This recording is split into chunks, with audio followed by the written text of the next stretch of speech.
we have Zach Riggs with us today. Zach is the lead park interpreter at Dinosaur Valley State Park. How are you doing today, Zach? Doing well. How about yourself? Okay. We're just talking about how incredibly hot it is, but otherwise we're good. We're inside, so it's all good. Good. Yeah. Hey, why don't you tell us a little bit about yourself to start with, and also tell us what an interpreter does, because I imagine a lot of people don't know.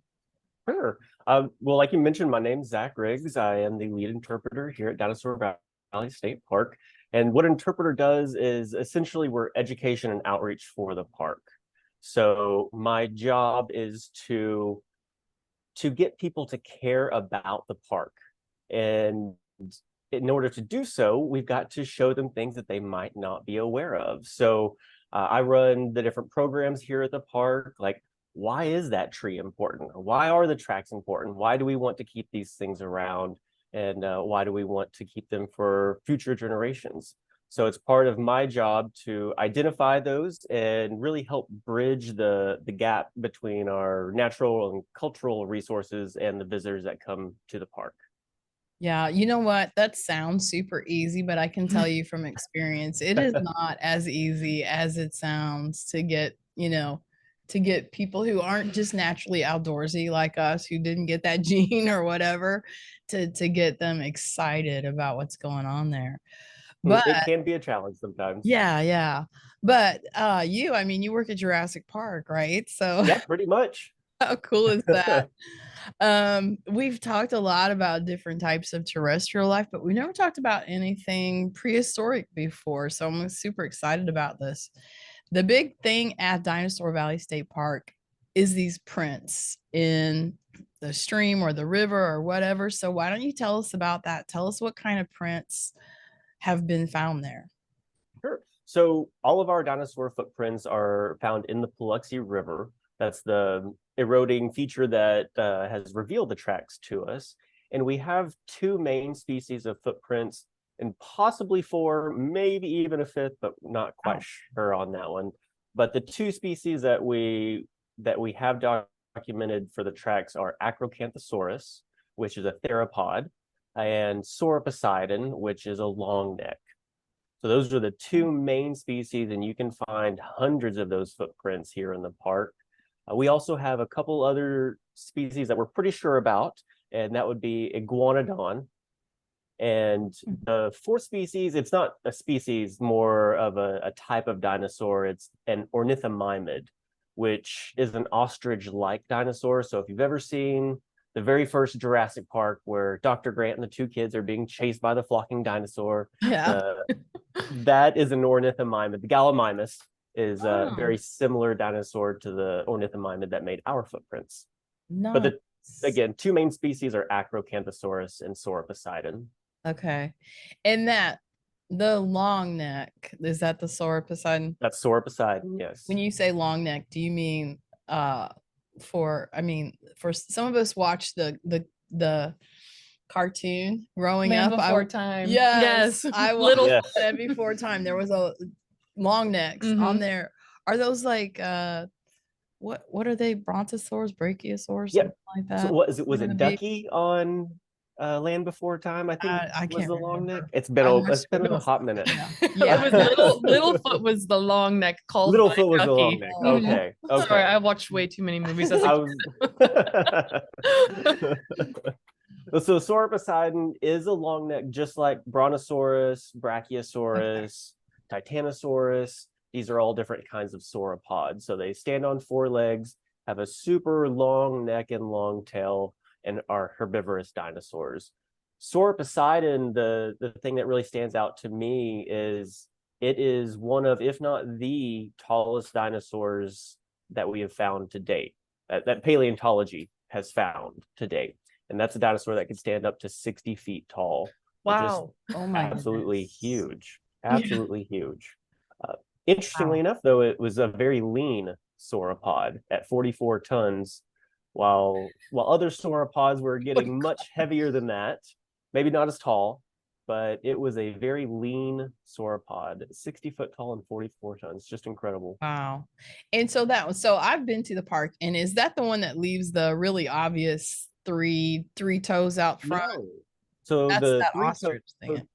the three-toed prince would Okay. be Acrocanthosaurus, which is a Okay. theropod very similar to T-Rex. Okay. Oh, Gotcha. Sauroposeidon has a unique front footprint set and back footprint set.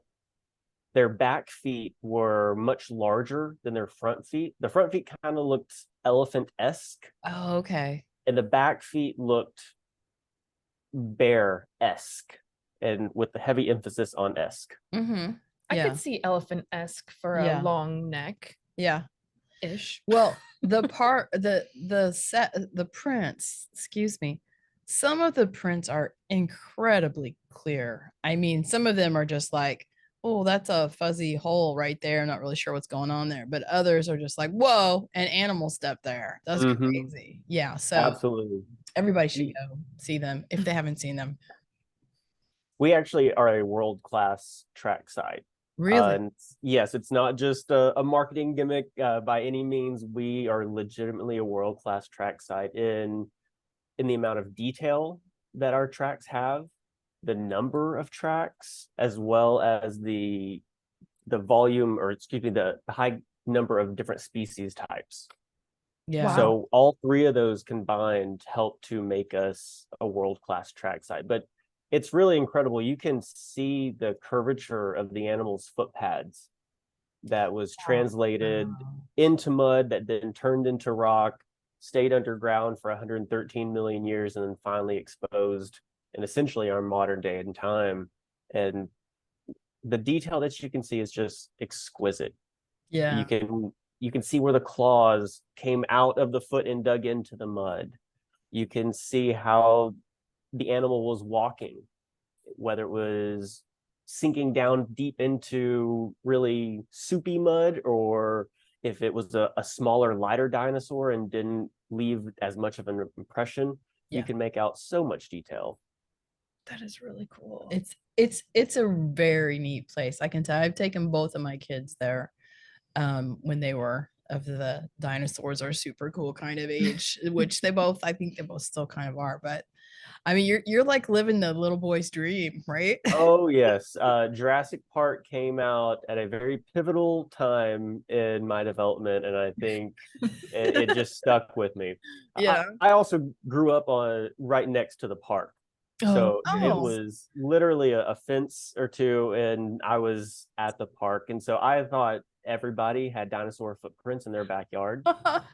It really wasn't until I left Glen Rose and went to school down at the University of Texas in Austin and got my degree in geology, where I studied tracks from elsewhere in the world and really saw that, wow, we actually do have world-class dinosaur footprints. It's not just something that we say. They are amazing. Fantastic.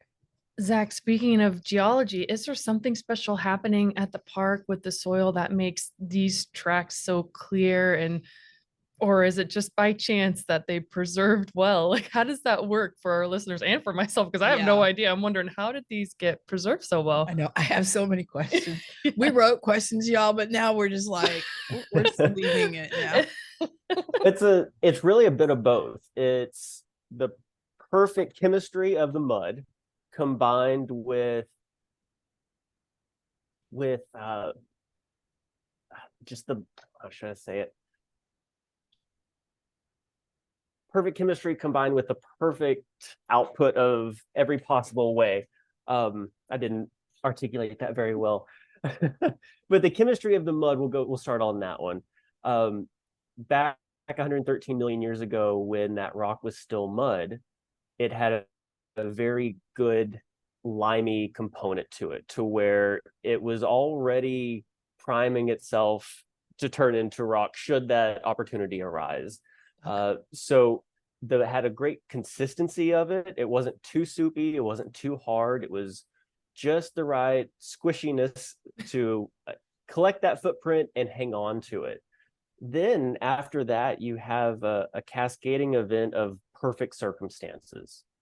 So you have the perfect type of mud, these animals walking in the mud, making their footprints.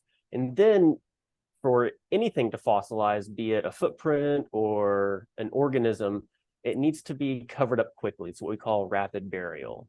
And in this instance, the environment was actually on a beach. It was a mud flat. And so if you can imagine these animals walking in a very low energy beach environment where you just have tidal action rising and lower, and you don't really have the waves crashing, animals are making their footprints in the mud. Then if you can imagine an offshore storm that's churning up the ocean water and getting a bunch of sediment collected in suspension.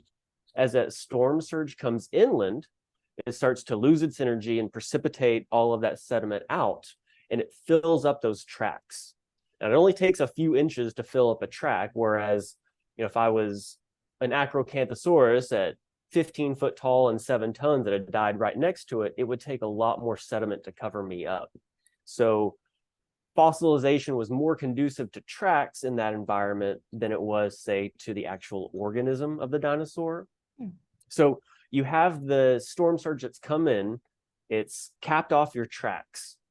At that time, sea level's already rising, and so you have more and more and more layers deposited on top until the track layer is buried way down below and left buried for essentially 113 million years. It's not until the continent that Texas sits on starts to experience uplift, where the entire thing is rising, and you have your modern day drainage basins like the Paluxy River starting to form. Then thousands and thousands and thousands of years of that forming, that valley forming, you finally get it to reach the layer of the dinosaur tracks. In fact, 1908, over 100 years ago, there was a huge flood that scoured the river bottom. And it was the next year in 1909 where there was a little boy who was playing hooky from school and came across the very first set of theropod tracks. And if that flood in 1908 hadn't come by, we may not have known those tracks existed for much later on. So it was really the perfect circumstances lining up every single time for these tracks to be made, for the tracks to be uncovered. And then, even if they're uncovered, it takes a human with enough wherewithal to be walking by and say, hey, that funny looking impression in the rock, that's not just a weird looking hole, that's evidence of past life.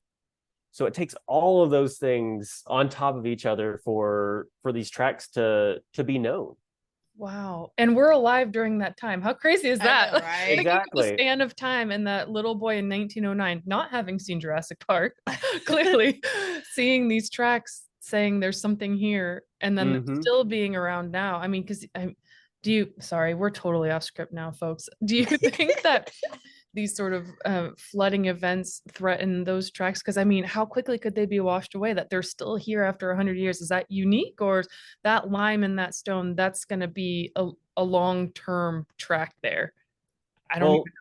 It's erosion is the name of the game. Yep. And it is a process that we can speed up, but we can't really slow down that well. Erosion is the feature that uncovered the tracks, and it is the feature that's going to take the tracks away. So, now you have a big flood that comes through the valley, and the Paluxy River is actually a pretty short river. And so if it rains in the exact right spot, that river can rise dramatically in a number of hours. We're talking like 10, 15, 20 foot floods that will just come rushing down. Now, it's not just a wall of water that comes, but eventually you get to that level. And when you have floods of that nature and size, the tracks are very much in danger of being lost. Sorry, my radio is going off. But you could have a track site that sticks around for 100 years. You could also have a track site that is uncovered and eroded away by a single flooding event. Wow. So unfortunately, that's been the hardest thing for me to come to terms with, is that erosion is going to happen whether or not we like it. So eventually these tracks will be gone. The good thing is, though, the tracks that are exposed today are not the only tracks that we have. And so as more erosion takes place, it'll erode the overlying rock that's covering the tracks and reveal, shouldn't say new tracks, but new to us. They're still 113 million years old, but they'll see the light of day for the first time in 113 million years. Wow, Yeah. how So cool. Yeah. Sorry, so now after doing that little side questioning there, you talked about the discovery of the park. Could you tell us a little bit about the first explorers? And I guess it was a little boy that discovered the first prints. Could you just tell us about how that happened, the history of the park there? Yeah, so with George Adams, he's the little 9-year-old or 10-year-old boy that was playing hooky. Um, he he had a propensity to stretch the truth. And so when he went back to school and told his principal, he and his principal went to go check the tracks out to see if there were actually dinosaur tracks that George found. And lo and behold, they were there. And so funny enough, the next school day, school got let out and they took a field trip to the Oh my tracks God. for everybody to see it. And so that's That's so neat. 1909. Word starts to get out that there are dinosaur tracks in this area. You fast forward to the 30s, and you have paleontologists by the name of Roland T. Byrd, who is traveling the country in search for anything and everything dinosaur related. And he comes across a little roadside stand in New Mexico, and he sees a three-toed theropod track that a gentleman is selling. Now, Roland T. Byrd has seen enough tracks to say, hey, that's not an actual footprint. It's a forgery, which was very common around here. People would forge tracks and sell them. During the Depression, you've got to find an ends to provide for your family. So no one really batted an eye at that. But he's also seeing enough dinosaur tracks to say, hey, while it's not an actual track, it is based on something that's real. And so he's got talking to the gentleman selling the track, and he learned about Glenrose. So Roland T. Byrd comes down here in his Model T Ford and gets locals to show him around. Locals like the Moss family, who are still just right down the river, right outside the park.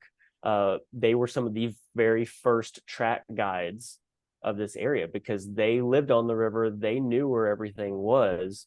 And so when Roland T. Byrd came down, he needed someone to show him. And when he came across those tracks, he was the first one to write about the tracks, to scientifically publish these tracks. He wasn't the first one to find them, first one to know about them, but he was the first one to let the scientific community know about them. And from there, word got out even more that Glenrose was a dinosaur hub. In fact, if you go to the American Museum of Natural History in New York City, you can see a section of trackway that they excavated from the Paluxy River where it shows a four-legged sauropod and walking along an Acrocanthosaurus coming in and at least following its footsteps. Looks like it could be tracking or trailing it, which is really, really cool. Very cool. That's so neat. So for the time, 1908, 1909, I guess the flood was in 1908, 1909 was discovery. How big of a finding was this? Was this like the only archaeological dinosaur site known to this extent, or how did this fit in with what else was known in dinosaur tracks? So it sounds like the U.S. had some other tracks because our scientists were looking for them. But how did this compare? Yeah, well, folks were on the lookout for anything and everything dinosaur in the 30s. Kind of just a wave came across America, and it was very interesting for everybody. And so that put a really great spin on this area for folks to capitalize on that. In terms of what other tracks we had in Texas and in the nation, I can't speak to that wholly. We're not the only place in Texas with dinosaur footprints. There's a good section of Texas that has early to mid Cretaceous dinosaur footprints, the same ages as our tracks. But it definitely helped put Glenrose on the map and make it what it is today. That is very cool. I was just coming back from Michigan this past weekend, and I didn't know about the park until I knew this interview was coming up. And I thought, oh, maybe I'll stop by and look at the park. And it was hot, so I changed my mind and I kept driving. Yeah. But now that I know about erosion, it might not be there forever. I gotta get up That's there. very true. That's true. For listeners too in Texas, Right. don't Oh. wait, make haste. It's a really great park. And I don't know if they all are, but a lot of the footprints are really accessible, and you just hike down into the river and see them. And the river's not deep, dangerous kind of thing, or it wasn't when I was there. There are probably times when it is, but Yeah, yeah. normally the river is a pretty low river. Right now, with it being 109 degrees outside right now, the river is dried up. So there's no water in the river right now, but hopefully it'll come back. All of the tracks, like I mentioned earlier, are in the confines of the riverbed. So they're not super accessible in terms of anyone with limited mobility or strollers or wheelchairs, just because we have tried to put structures and ramps down there, and then you get a 20-foot flood, and nature says, no, I don't think that belongs in the riverbed. And well, we tried that one, but okay. We do have replica trackways outside and inside our headquarters that you can see. So if it's too hot for you, you don't want to get down there, you can pop inside an air-conditioned building and at least see what we have down in the riverbed. Oh, that's great. Yeah. I should have stopped by. I'm kicking myself now, but that's really nice that you have replicas easily accessible and in the comforts of AC. Yes. Got something for everybody, it sounds like. Yeah, definitely. So you've told us a little bit about these dinosaurs. One of them is kind of like a T-Rex. I don't know. I'm just looking for interesting information here about the dinosaurs. Tell us about the other. Sure. What they were like. Sure. Well, Acrocanthosaurus was very much like a T-Rex in that they're both theropods. They were about the same height. Acrocanthosaurus was a little bit shorter, about 15 foot tall at its hip.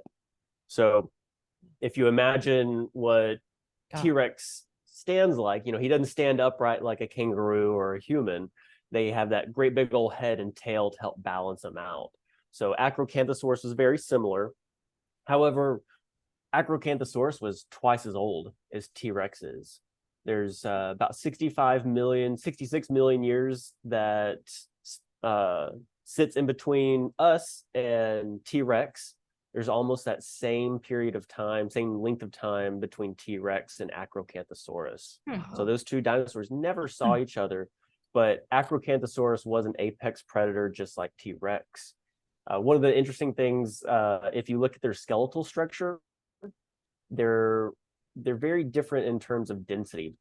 You look at T-Rex's skull and his skeleton, and T-Rex was like a bulldog, very thick bones, very robust. If you look at Acrocanthosaurus's skeleton, it's more like that of a greyhound. Much smaller bones, not nearly as dense of a skull. And so Acrocanthosaurus wasn't a bone crusher like T-Rex that just chomped on anything and swallowed. Acrocanthosaurus actually had serrated teeth.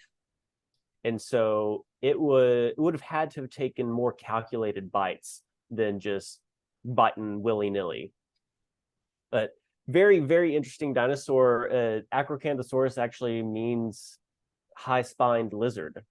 And so it's got an elongated vertebra on its back, and they're not sure as to why, whether it's muscle structure, places for heft of an animal to attach to, whether it was for dissipating heat, like that of Dimetron that they thought, or what I've read more likely or more recently that I'm kind of leaning towards would be for identifying a species or for mating purposes.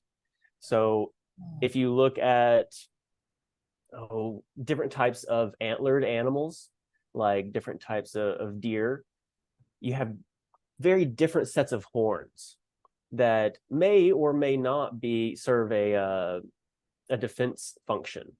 But what they can serve as is recognition for that species, to say, oh, that's my same species, that's who I need to be with. Or it could be to say, hey, look at me, I'm very handsome, I'm very desirable, you're the one that you want to get with me. Mhm.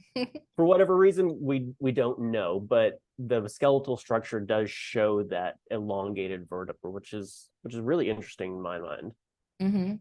Cool. That's very neat. So some skeletons have been found somewhere. Yes, so they found 5 skeletons, to my knowledge, of Acrocanthosaurus. Let's see, at least one here in Texas. We got a book on here. I've been reading not too long ago.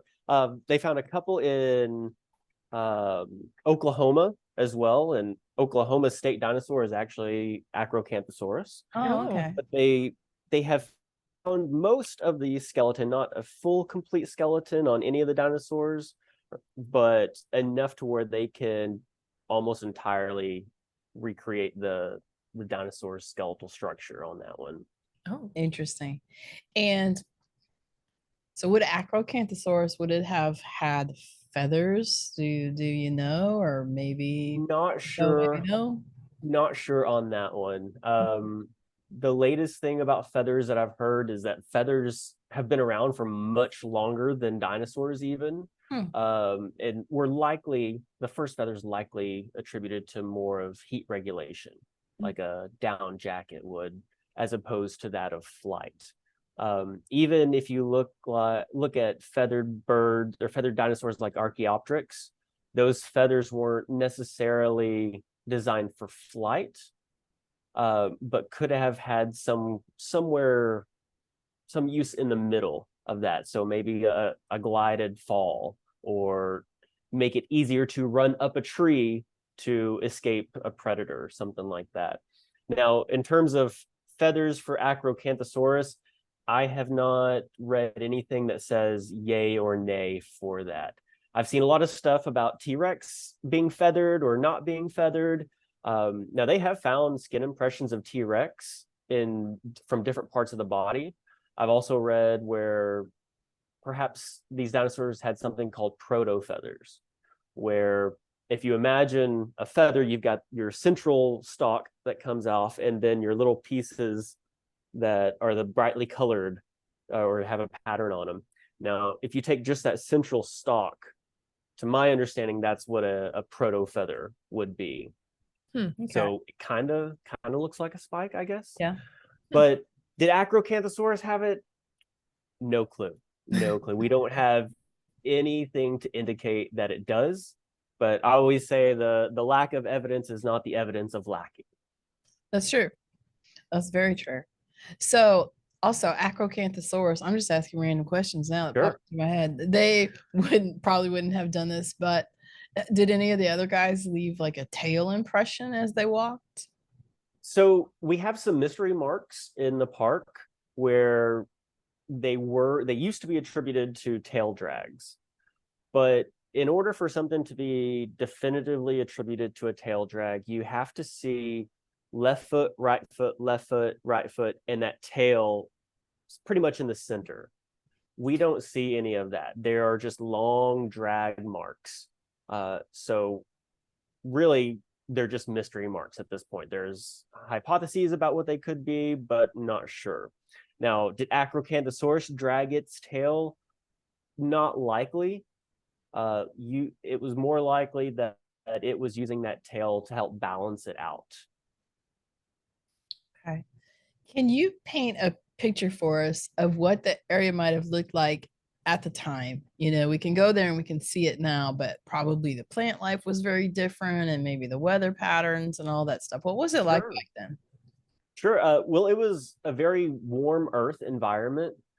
So you're talking highs in the upper 90s and 100s, which is, hey, what it Sounds is like right today. now. Yeah, exactly. I think Acrocanthosaurus would be very comfortable right now.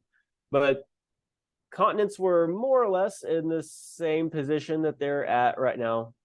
Take that with a big grain of salt. And you've got sea levels that are on the rise. So here, I think the coast, you guys are probably what, 200-300 miles from us, if not a little bit more. So we're that far inland. Sea level was right here. We were on the beach. here in Dinosaur Valley State Park 113 million years ago. And again, it wasn't that same beach that we go vacation at with a nice crashing waves and little umbrella drinks and all that. This was a very low energy environment. So think about a mud flat, which is a great descriptor. It's very flat and very muddy in every direction. You have in one direction off to the east, a shallow inland sea that in a few million years, it's going to break through the modern day United States and go from the Gulf of Mexico all the way up to the Arctic Ocean. But it hasn't happened just yet. It's on the rise. Then to the west, you have a very dense coniferous forest. So think Amazon rainforest density. Okay. And then in that mud flat, in the sweet spot right there in between those two, are where you have all of the tracks that make Dinosaur Valley famous. So these animals are walking in that mud flat. Say if you're Soar Poseidon and you're 60 foot tall, over 100 foot long, and 44 tons, it's likely a lot easier to walk along the coast than it is to walk through the dense forest or to try to swim in a shallow ocean. Right. So what we can see with Soar Poseidon tracks, we see a dominant north-south direction in these tracks. And that was the orientation of the beach. And you see groups of these animals going through. So if you can imagine, a group of these Soar Poseidon kind of using the beach as a highway to get up and down the coastline to go to their next spot, to their next feeding spot or breeding ground or summer home, whatever they were doing, wherever they're going. I'm not sure, but we know they were moving. Right. Interesting. Yeah, that's really cool. I had a follow-up question because you said something about groups of animals moving. Do you have a sense for how many individual footprints are visible at the park today? I know that's probably a tough question, but I was just thinking like, man, there's got to be a lot, I think. We have documented hundreds. Wow. I mean, really, probably more like thousands when you think about each individual footprint. Right. Yeah. Made by even a single dinosaur. I often get asked how many dinosaurs am I looking at? And that is another incredibly difficult question to tell because this dinosaur could have just been doing circles. Maybe it was one dinosaur doing all sorts of different paths, and you've got just a little snippet that is exposed that you can see. So without being able to see an uncut trail, you really don't know exactly how many individuals that was. Now you can tell different size individuals. We have some really big tracks from both Soar Poseidon and Acrocanthosaurus, and then we have some juvenile tracks from both species and in between. So you see a very wide range of ages in these dinosaurs, or sizes, I should say sizes in these dinosaurs. That's really cool. Whenever I think of dinosaur tracks, I always think of, I've never actually seen one, I don't think, in person, but in my mind, I'm envisioning you go to a park and there's like 2 prints and you sort of look at it for a couple of seconds. You're like, wow, okay. And you're done. But hundreds of tracks, like this is cool. That is a lot more than I was anticipating. I was thinking, maybe 20 or something like that, but hundreds, that's like blowing my mind right now. Oh yeah. And we have one of our track sites, the Ballroom track site, which has the largest concentration of tracks. And we call it the Ballroom because it looks like the dinosaurs were dancing, because tracks are just going every which direction. So many different individuals walking through that area, which is really, really, really cool. But one of the things that I like, especially even at the main track site, when you go there, you can see the most obvious set of footprints. They're the deepest, they have the most detail to them. But then if you just kind of stop and look for a little bit, other tracks that are much more shallow or don't have as much detail start to appear. And it's one of those things where as soon as you see one, you see another, and another, and another, and another, and another. And I still get giddy when I go out there and I'm like, oh my gosh, I've never seen that track before. That's neat. It is a fun place though, because you just kind of wander up and down the river and there's like, oh, here's some over here. Oh, here's some more over here. And yeah, it's pretty cool. That sounds so cool. So if we've convinced folks that this is a must-see place, Dinosaur Valley State Park, when's the best time for them to plan their trip? So I've been thinking about this one, and there's not a set time. Okay, good news. So I'd say if you are coming to see tracks, to study tracks, like dinosaur footprints are what you want to see, you don't care about anything else. Right now in the heat of the summer is the best time to see them. Because if the river does dry up, which it doesn't do every single year, but if the river does dry up, you can get a much better view of the tracks. You can get down in there with your hands and sweep out the dirt and the mud, clean them out, and then really get down to examine the tracks and see all the beautiful detail that they have. The downside of that is it's hot. It's 109 degrees today. So it's hot. If you do come with that in mind, bring plenty of water, sunscreen, hats, be prepared to be hot. Now, my favorite time to be in the park is between November and March, because you have smaller crowds.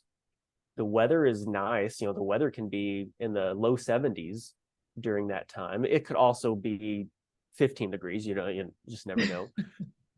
But like we mentioned earlier, the river's generally pretty shallow, a foot or two of water where most of the tracks are. And if you're willing to get your feet wet, the water's nice and clear in the winter, and you can really see the tracks very well and get out on the trails and not sweat to death.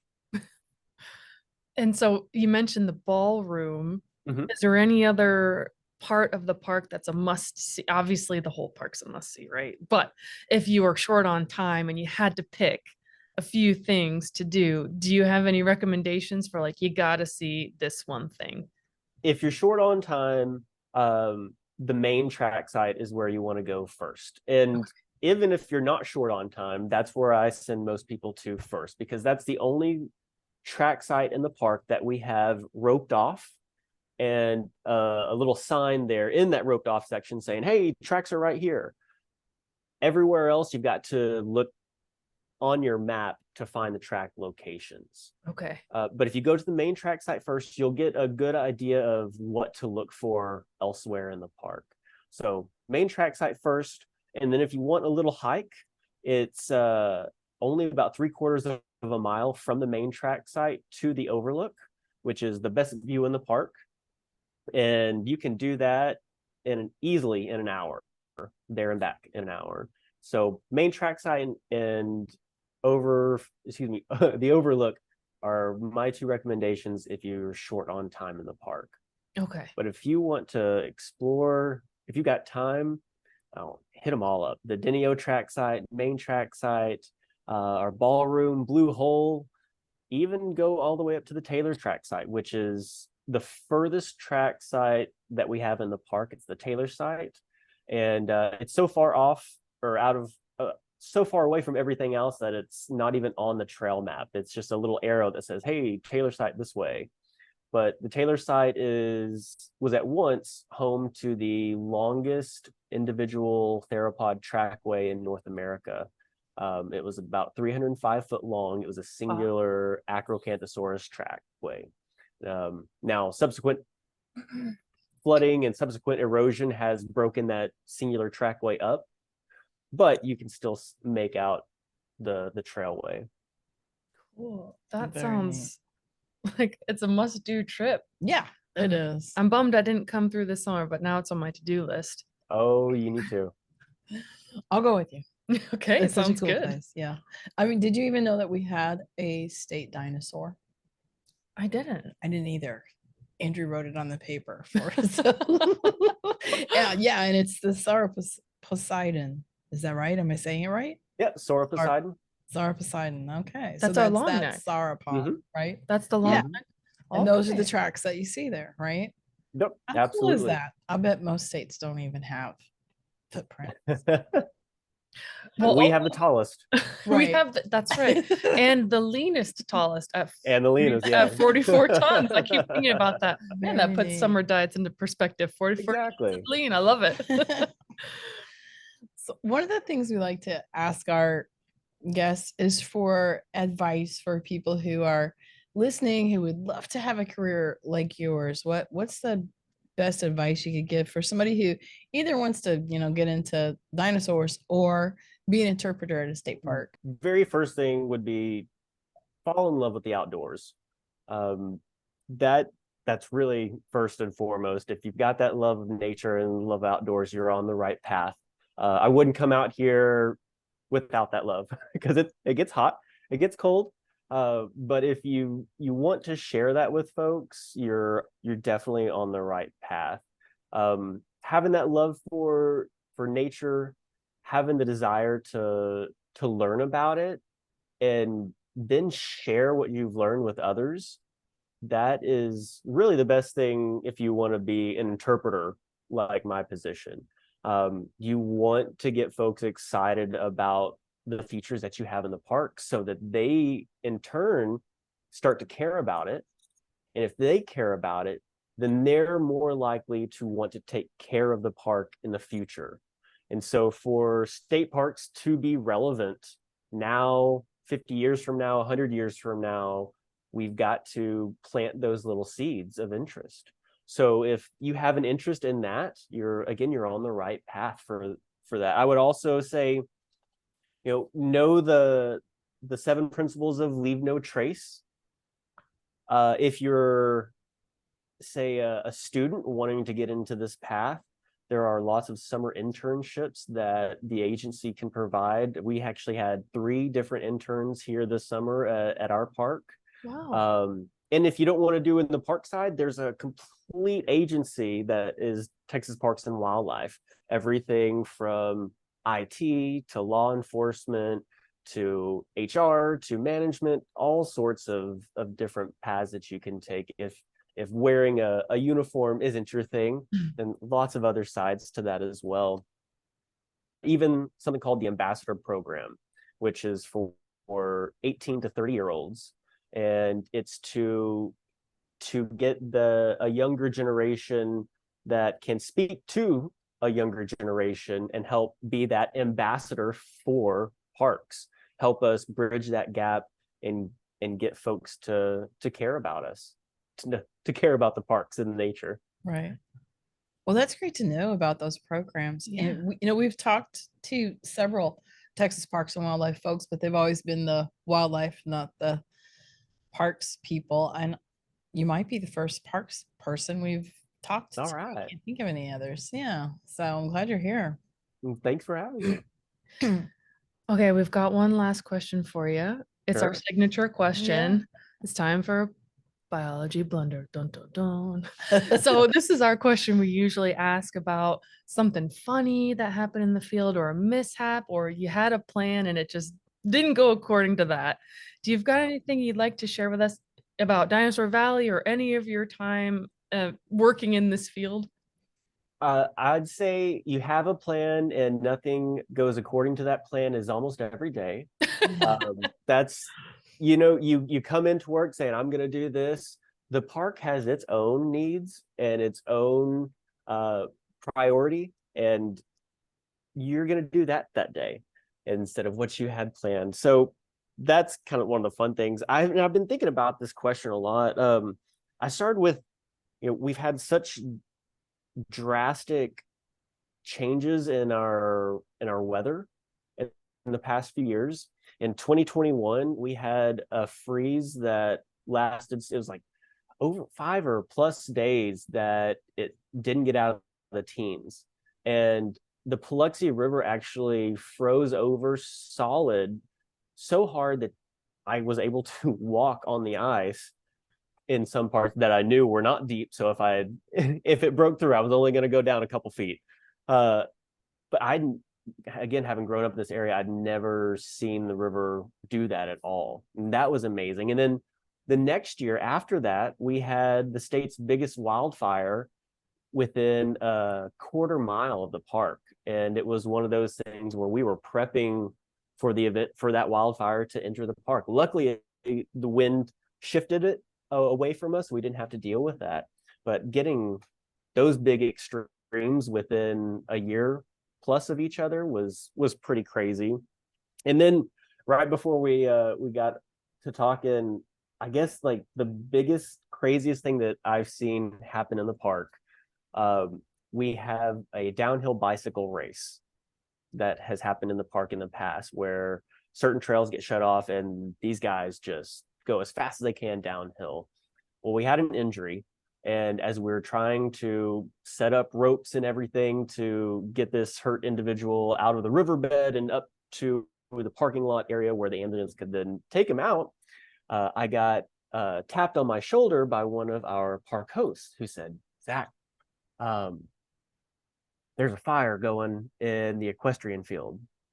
And that was kind of like, oh, okay, all right. So I ran over there to assess it, and someone had dumped out lit coals in an area that they shouldn't have, and it started a fire. So we had a broken femur rescue in progress at the same time a fire was starting. Now, luckily, we had done a prescribed burn in that same field earlier in the year. And so the grass was very short, and we were able to knock it out fairly easily before it got to anything bigger.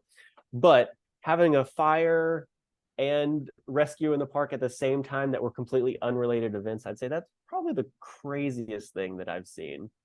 On top of all the Nice. visitors being there and Oh, prescribed yes, on fire. top of all the visitors. Yes, that's just normal. You're speaking Sandra's I know, language right right? now. I heard Kudos. prescribed fire. Wow. Kudos for prescribed fire. Yeah, It's- say Oh it. yeah, I saw that on your website. In Yeah. fact, I just signed up for my pack refresher course this morning. Oh, did you really? Yeah, that's one of the things that we always teach people. It might help you stop your fire, or it might make your flames so much shorter that you can get to it more easily and get after it. Well, So it works. yay. Proof, living proof. And that was not scripted at all. That was totally impromptu. This whole episode is just supporting prescribed burn methods. I know, right? Oh my It gosh. happens. Sorry. I can't help myself. That's Well, thank you so much, Zach, for taking time to talk to us today about the dinosaurs. Is there anything else that you would like to share with our listeners? Yeah, we do ranger programs every weekend here at the park. So if you're looking to come down here, you've got a family and you want to do some family-friendly programs, check us out. If you're coming down here and just want to learn about the dinosaurs, come check us out too. In fact, I'm getting ready for our star party that's happening this weekend. We're going to be able to see the Perseid meteor shower that's happening out here. Oh, yeah. And then, not sure when this is going out, but every single year, the park does something we call our Dino Dive. And that's January 1st. We jump into the Paluxy River, provided there's water. But we goodness. jump in there, and there have been years where there's ice floating down the river. There have been years where it was 76 degrees. So you never know what's going to happen. You never know what's going to be, but it is definitely a fun way to spend the first of the New Year's. Yeah. That sounds like fun. That sounds like a ton little of fun. cold. All right, we'll put it in the Yay. calendar. It might be a refreshing dip. It might be an Arctic plunge. You just Actually, don't Right. it does sound like fun. A lot of fun. Thank you so much. Yeah, thank you so much, Zach. And remember, everyone out there, don't feed the wildlife. That's our Thanks. catchphrase. I love it.